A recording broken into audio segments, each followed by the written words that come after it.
安城里为什么会有这么多怪事儿呢？王爷像极了玉面判官，身上却没有疤痕。冯尚书也死得蹊跷，就连一个酒楼的掌柜也有说不出的奇怪。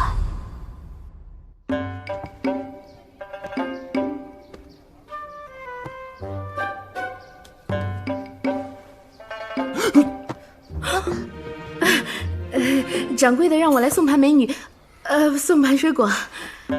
放下。哦。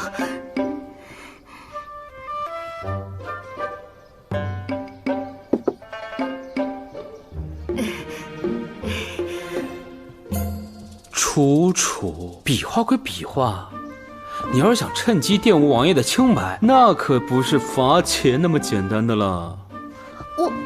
我没想玷污他的清白，我这是在救他。救他？你都快吓死他！有的人心跳停了却还没死，用这法子就能让人的心重新跳起来，很多当郎中的人都知道。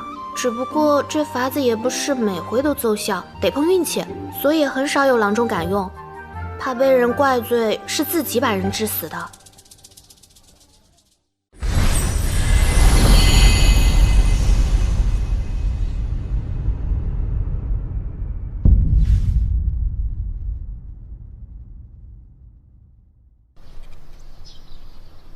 我大唐官员都去学李太白当酒仙，那朝廷怎么办？社稷怎么办？百姓怎么办？就光靠朕一个光杆皇帝吗？陛下息怒。你现在就去拟一道诏令，京畿内凡7品以上官员，非节庆和巡修之日，不得聚众饮酒，否则革职严办。臣领旨。陛下，那追封冯介一事，此事容以后再议吧。对了，你回去告诉你那个宝贝学生，严明一案他如期抓到了凶手，算他结案。但同僚之间人情往来的事，再不情愿也得去办，哪怕是装样子，让他务必去趟冯府吊唁一番，告诉他这是圣旨。陛下，安郡王已经去冯府吊唁过了。吊唁过了？不敢欺瞒陛下，今日散朝后，我与景阁老去冯府，正巧碰到安郡王。去吧，快去吧。你是说，曾有位郎中这样救治过他？从那血瘀印子和抓痕来看，这应该是个女郎中。女郎中？我想起来了，冯介的二夫人，她的娘家就是开医馆的。我刚才在府中就觉得奇怪，这个冯管家提到二夫人的时候神情闪烁，肯定是瞒了些什么。还有冯夫人那句话，王爷你注意到没有？楚楚说香灰落在死者身上，那是死者在喊冤，而冯夫人立刻就说你不要污蔑我家老爷。污蔑？说一个死者有冤，他为什么会觉得是污蔑呢？你有什么看法？我本来没有什么想法，但是刚才看到你们在那边那样，我就有点想法了。我觉得冯介是风流过度，死在牡丹花下。昨天晚上一定是这个样子的，冯介在接风宴上喝多了回府，二夫人侍寝，两人小别胜新婚，翻云覆雨之时，冯介突然就不行了。略懂医术的二夫人想要施救，但已无力回天。冯府担心冯介这样的死因传出去有辱名声，所以才会说冯介是暴病而死。冯府想掩盖这件丢人的事，所以楚楚说死者有冤，冯夫人才会心虚地脱口而出污蔑二字。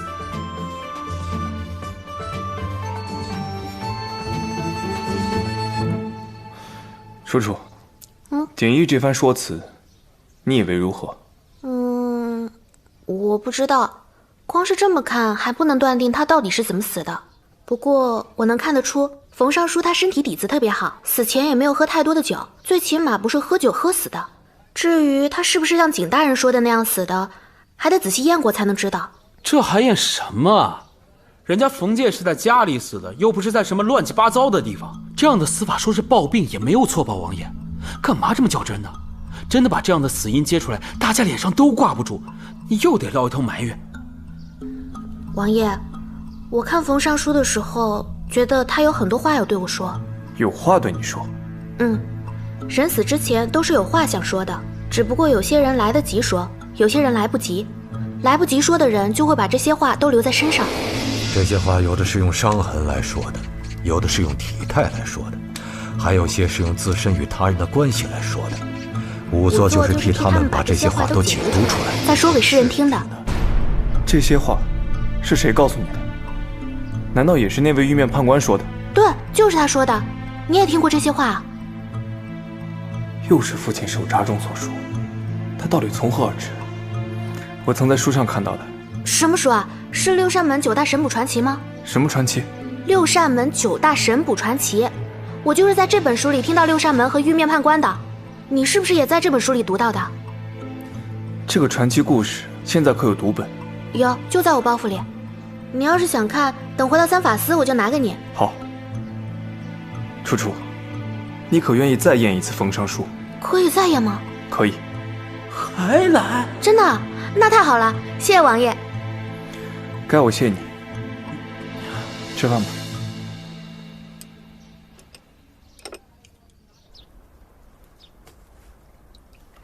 你前日说，圣上限期让安郡王破一宗案子，今日期限到了，那案子破了没有啊？算是破了吧。破了就是破了，什么叫算是破了呀？凶手是抓到了，但是人在大理寺狱里头自尽了。大理寺狱啊？那咱们儿子，你是不是骗我了？嗨，儿子今天没回来吃饭，他是不是被圣上留下来责罚了？夫人，我什么时候骗过你呀？景逸他好着呢，三法司上下大小的纰漏，哪一次不是安郡王亲自担着？你什么时候听说过他把下面人推出来让他们受过的？那安郡王他也没事吧？没事没事，就是被韩季他们挤兑了几句。凭什么呀？不出力的挤兑出力的。我看韩季他们，他简直就是老过成精了，成天就知道呱呱呱呱呱呱的。那你有没有替安郡王说话呀？说了啊，夫人你放心吧，这事儿已经接过去了。对了，我听说安郡王今天亲自去冯府吊唁，还带了一个侍女随行啊。不是侍女，是仵作。仵作？哎呦，这安郡王还真让一个姑娘考上了。考没考上未可知，但是安郡王肯定对他有兴趣。哎呦，王爷啊，王爷，您可回来了。母亲又派人过来了。啊？您怎么知道的？武江，你跟王爷这么久了，还不知道王爷有第三只眼睛吗？王爷，半夏姑姑说，公主让您一回来就去见她，否则公主就要来见您了。冷月呢？回消息了吗？还没有。冷月？冷月怎么了？派人催催。是，冷月要回来了。王爷，王爷，王爷，你跟我说呀！王爷，王爷，你跟我说呀，说呀！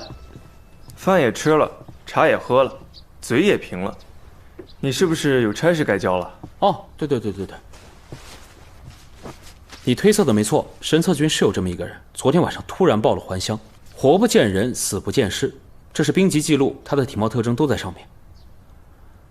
王爷，你昨晚特地叫我一早去查这个事儿，今早还替我告了早朝假，你是把武姬自尽的事儿又揽自己身上了吧？本就是我的疏失，谈不上揽不揽。可是人是我审的呀，是我让你去审的。你真的是比我爹还狠，我爹打我100回都不如你这一下让我难受。你让我怎么还？以身相许啊？还是当牛做马吧。哎呀，目前看抓楚楚这事儿是秦鸾的意思了，可是他抓楚楚图什么呀？若真是被这群阉人盯上了，必没有好事。那被你盯上呢？你想说什么？我是说，你怀疑冯介的死因，肯定不是一时好奇吧？你在审我？没有这个意思啊，我不问了。你就当是在审我。想想看，真就没有一丁点线索吗？线索？冯介已经是近1个月来莫名死亡的第3位京官了。近1个月来死的第3位京官，可他们都是众目睽睽之下死的呀。众目睽睽之下，未必不能杀人。就好像致命的恶疾在初期也并非都有明显的症状，看似寻常的死亡背后，也许就隐藏着最穷凶极恶的凶手。如若不尽快查清，后果不堪设想。王爷，这事儿别人家眷都没说什么，你还查什么呀？有这闲工夫啊，多睡会儿吧。看你这兔子眼。哦，对了，那3个盗墓贼我都审完了，招了个干净。我记了个名册，已经按照这名册去抓人了。不出3、5天，京畿地区的盗墓贼就能在狱中狂欢了。王爷，秦鸾来了。他来干什么？说是传圣上的口谕，非要进来。这会儿已经到门外了，肯定没什么好事。景逸，那3名盗墓贼还在大理寺狱吗？在。你替我去大理寺狱跑一趟，给他们一个戴罪立功的机会。立功？你是要挖出那俩已下葬的京官再次验尸？小心点，从后面出去，别让秦鸾看见。放心吧。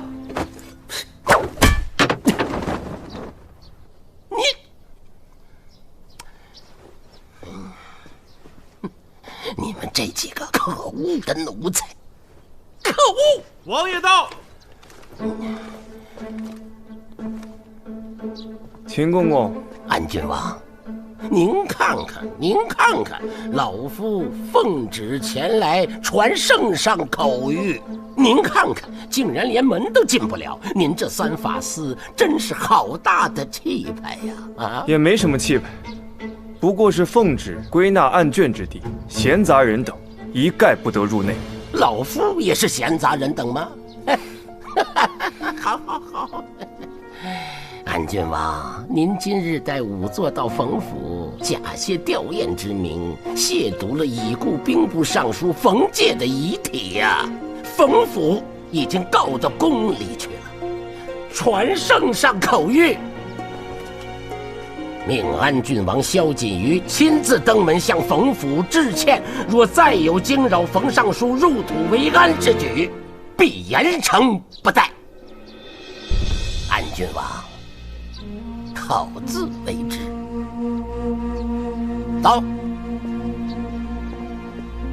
难得秦鸾干件好事，再探冯府师出有名。师傅，东西都送过去了。您这是？这些个东西都是圣上让送去冯府的。哎，师傅，好，走。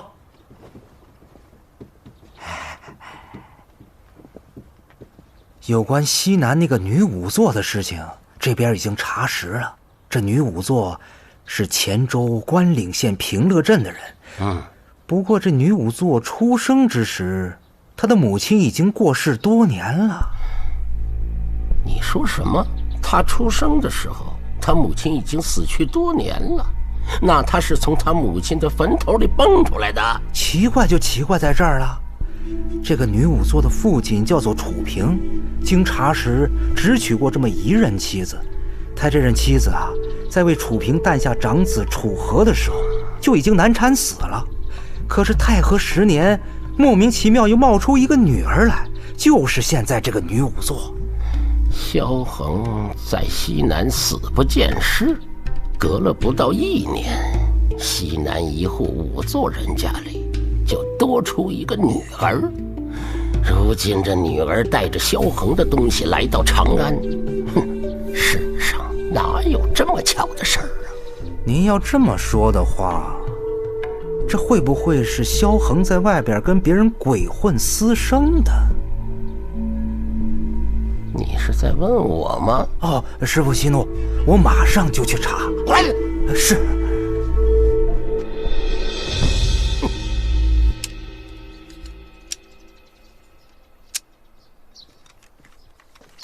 禀王爷，楚姑娘求见。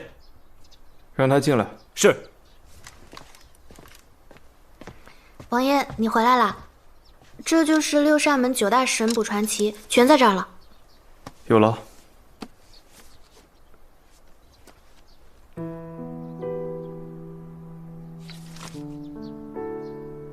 这些都是你写的？不，这故事是我听来的，不是我自己写的。我是说上面的字。是，你怎么认得我的字啊？我看过你填写的应考单，所以认得你的字迹。去看那么一下就记住了。嗯。哇，你也太厉害了。哎，王爷，我什么时候能再验冯尚书啊？王爷，进来。王爷，景逸回来了。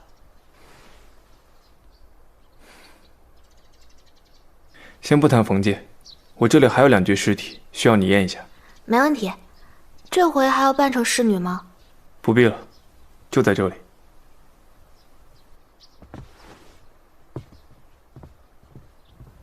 都给我动好了。王爷，王爷，王爷，按照你的吩咐，全都办好了，绝对不会有人发现2个墓里面已经空空如也了。你别说啊，这仨土猴的手艺啊，还真的是令人惊艳。啊，不是令人发指，发指。尸体呢？连同棺材一并放在验尸房了。好，将他们先关去审问室，再给他们拿些吃的，让人好生看管着。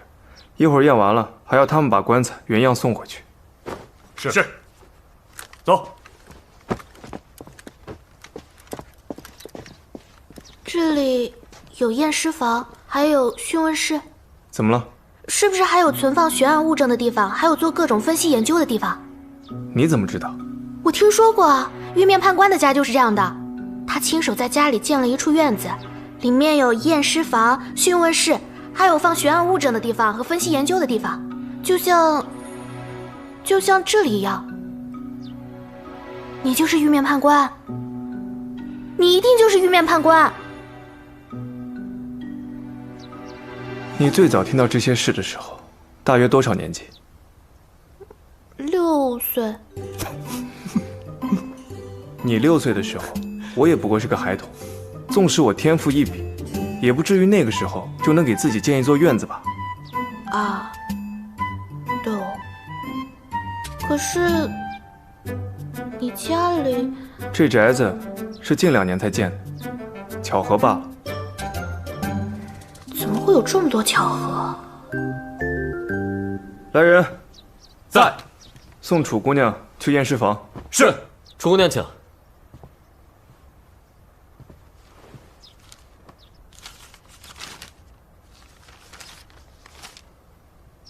这就是什么神谱传奇？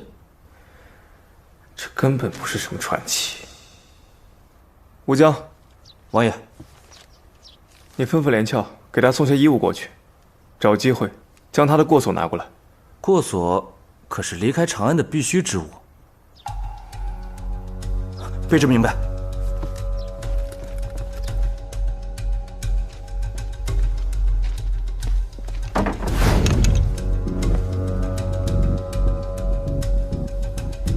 左侧眼窝处有击打伤，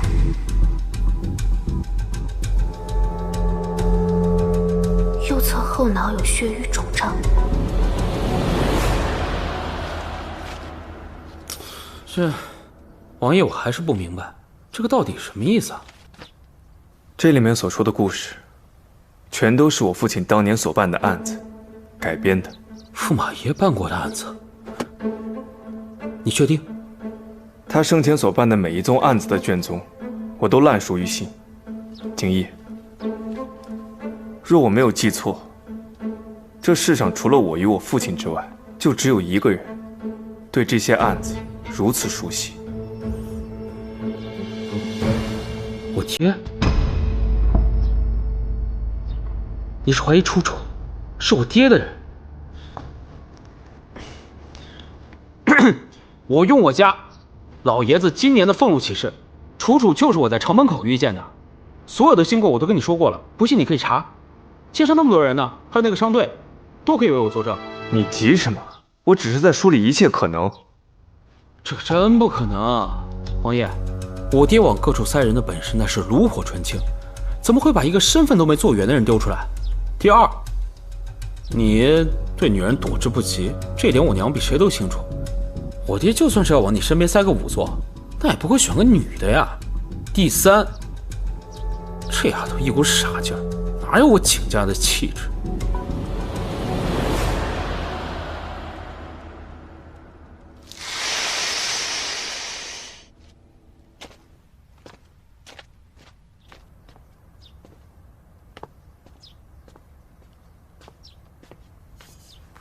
王爷，都验完了。王爷，我能先问你个问题吗？但说无妨。这2名死者和冯尚书有什么关系吗？为什么这么问？我今天看冯尚书的时候，发现他右侧眉骨的位置上有一处伤，是一处拳脚伤。一般来说，这种伤是不足以致人死亡的，而且那道伤在他死之前已经很仔细地上过药了。我刚才检验那2名死者，发现他们头上差不多的位置也受了一样的伤。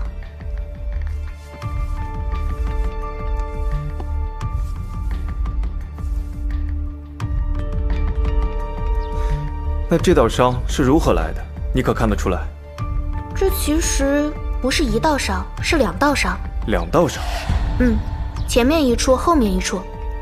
我也说不好是怎么弄的，不过我可以试试。我为凶手，你为死者，行吗？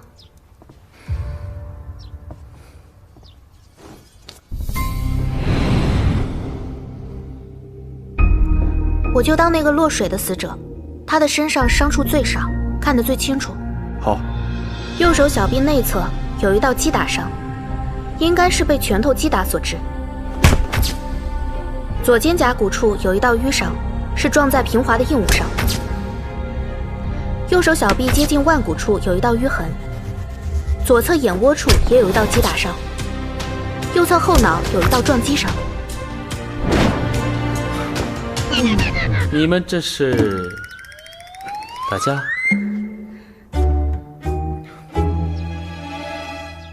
这么说的话，他们临死前都与人动过手，而且与他们动手的人都着意击打过他们面部几乎相同的位置。不可能吧？冯介一个年逾50旬的3品尚书，跟谁动手？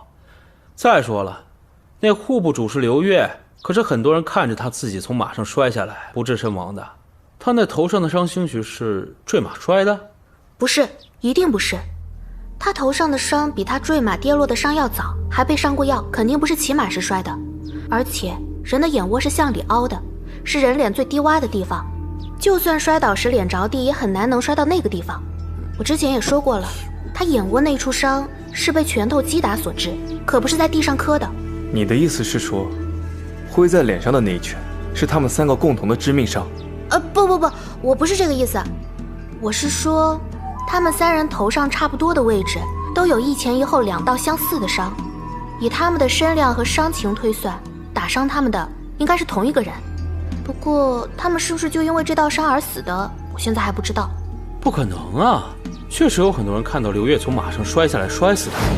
听说那天一群人策马行猎，他们都张弓追着一只兔子。撤！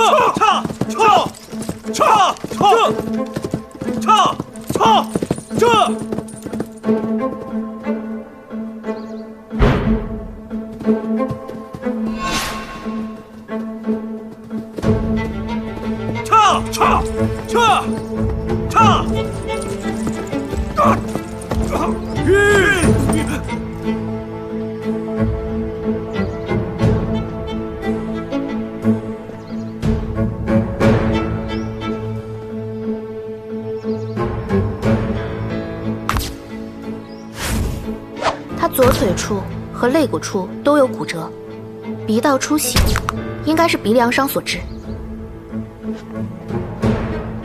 大人，帮忙！这不还是摔死了？大人！不，一般摔死的人因为脏腑破裂，口、眼、耳、鼻内都会有血流出来。可是这名死者只是流了鼻血，脏腑都还是好好的，身上各处伤也不足以致死。还有那名身材矮小的死者，他的耳道、鼻道内都有残余的河泥，他死前应该是掉进河里了。这好酒，你起来！大人，你慢点，大人，我能行。大人！快！大人！这些人没能救活他，但是他既不是被灌太多水淹死的，也不是枪水窒息而死。他到底是怎么死的，我现在还说不好。如果能让我再验一验冯尚书，我兴许就能知道他们的死因了。既然都是同一处伤口，为什么非要验过冯介才能知道？这2名死者已经死了有段日子了，虽然看起来还没怎么腐烂，但是有些东西已经验不出来了，尤其是脑袋里的东西。脑袋里的东西？什么东西？我还没验出来，不能瞎说。哎，你验冯介需要多久？半个时辰。我只给你2克。好，不过这回我还需要提前准备一样东西。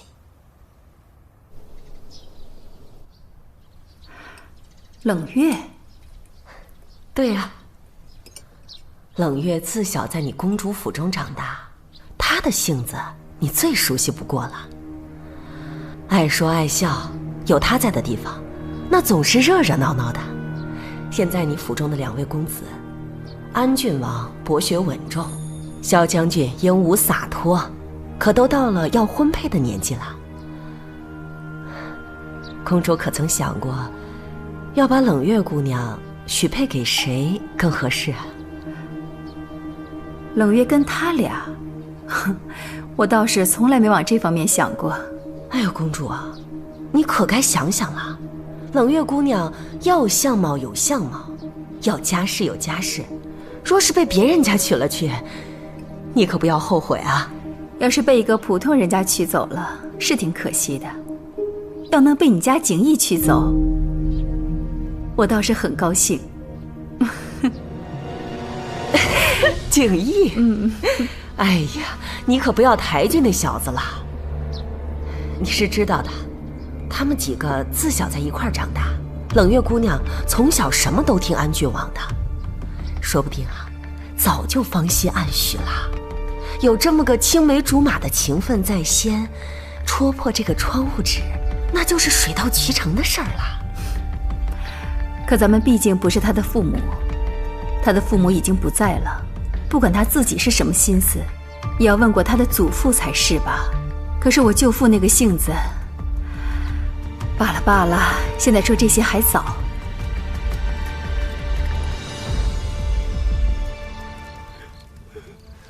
今天呀，幸亏有宫里来吊唁的公公提醒，否则就让安郡王给糊弄过去了。虽有皇上口谕，不准他再查下去，可我这心里就是踏实不了。朱将军，秦公公跟冯尚书有多大仇啊？干嘛让咱们毁他尸体啊？不该问的别问。若是让人知道老爷是死在女人身子底下，那老爷的一世英名可就完了。夫人，别急。安郡王虽然来查过，但并未追问什么，不是吗？那仵作不过就是个小姑娘，想来技艺疏简，看不出什么破绽。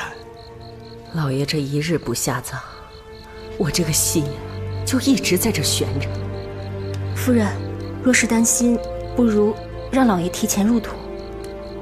对呀，不等3期，明天你就去找做法事的道长，跟他讲，过了头七就让老爷入土。是，定好了，冯夫人一走就动手。时辰不早了，明儿一早啊，还有老爷的亲友前来吊唁，您早些回房歇息吧。二夫人睡了吗？二夫人服了安神的药，已经睡了。哼，她倒是睡得着。夫人，安郡王又带着那个仵作来了。夫人，这半夜3更的，安郡王又来干什么？夫人，不如您回房歇息，小的替您去探探虚实。罢了，他若是瞧出了些什么，我就是藏起来也没有用的。给安郡王上茶，请他到偏厅稍后。是，夫人。安郡王，这3更半夜的，莫不是要来验尸？属下这就去报告秦公公。报你个头！你现在去报，不是找死吗？先看看。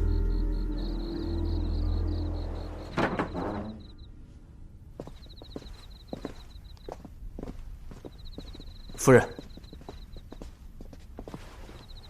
安郡王，冯夫人免礼。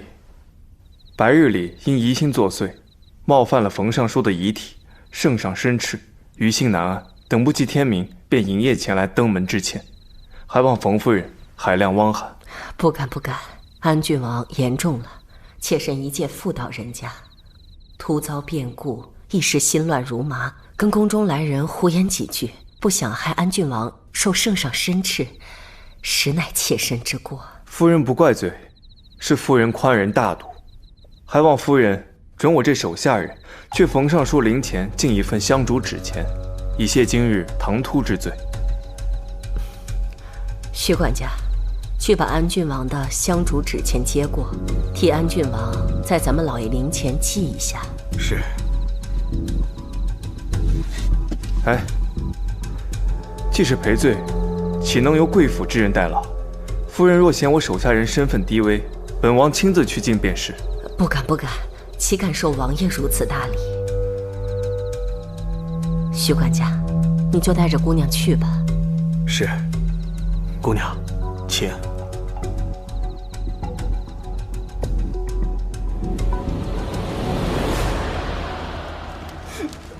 老爷，二位请。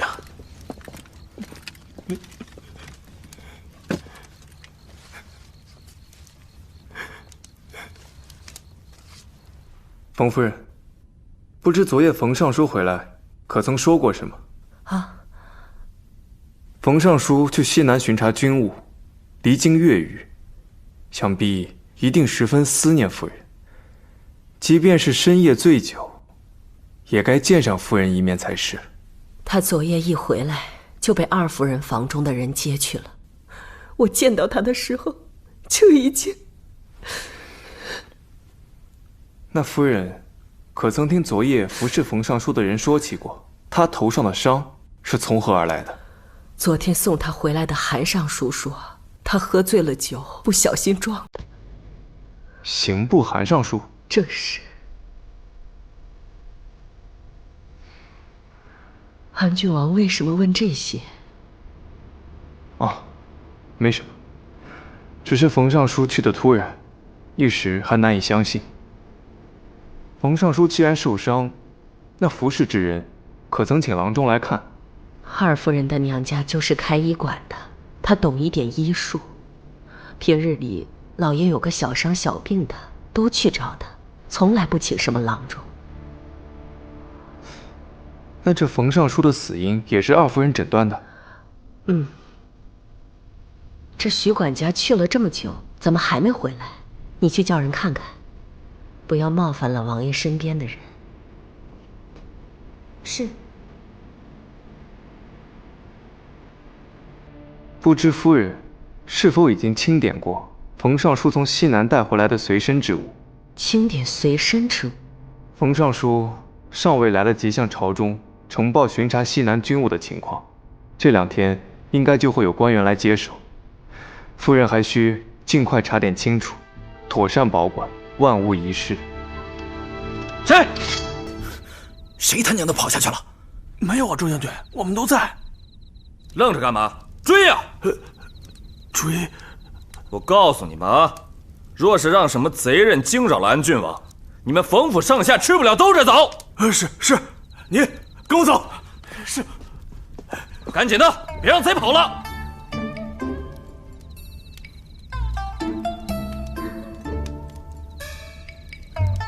哎呦！吴将军，你怎么了？我肚子疼。哎，你们冯府的茅厕在哪儿啊？您出门往左。哎呦，你们冯府那么大，我哪儿找得着啊？赶紧带我去。可是你再可是我就拉裤兜子了。走。哎，走，这边。哎呦，我肚子。哎呦，坏了，里面是那个仵作，他要验尸。仵作。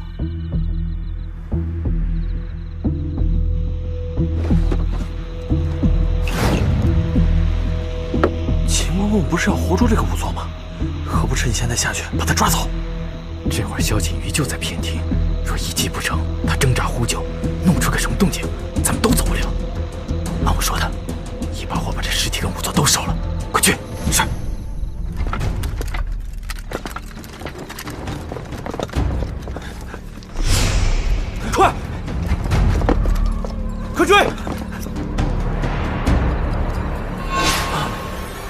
施主，你可快点验！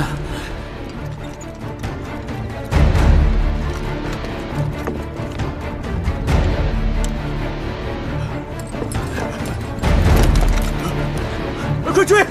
是。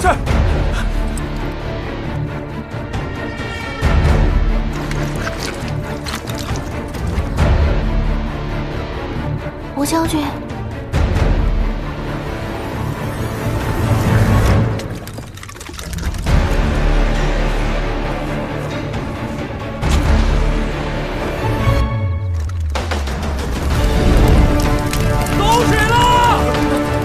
别追了，快救救！